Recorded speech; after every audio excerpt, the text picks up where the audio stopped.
এই যে এটা হচ্ছে দামোদর নদী, এটা বাঁশের ব্রিজ।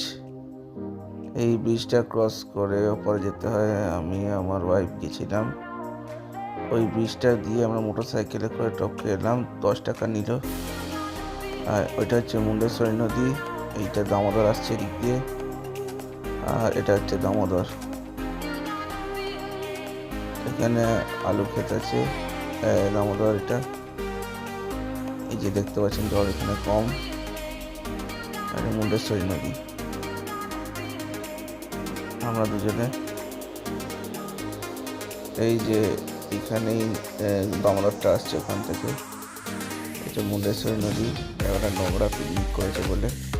এই আলু ক্ষেত দেখতে পাচ্ছেন, আলু ক্ষেত এখানে হুগলি জেলা, বর্ধমান জেলা পড়ে গেছে। এই নদীটা কি সুন্দর লাগছে, এখানে বাঁশের ব্রিজটা এখানে খুব সুন্দর লাগছে। এই বাঁশের ব্রিজটা 10 টাকা দিয়ে টপকে লোকে যাতায়াত করে, হেঁটে গেলে 5 টাকা। দেখতে পাচ্ছেন কি সুন্দর, এইভাবে হেঁটে আসছে।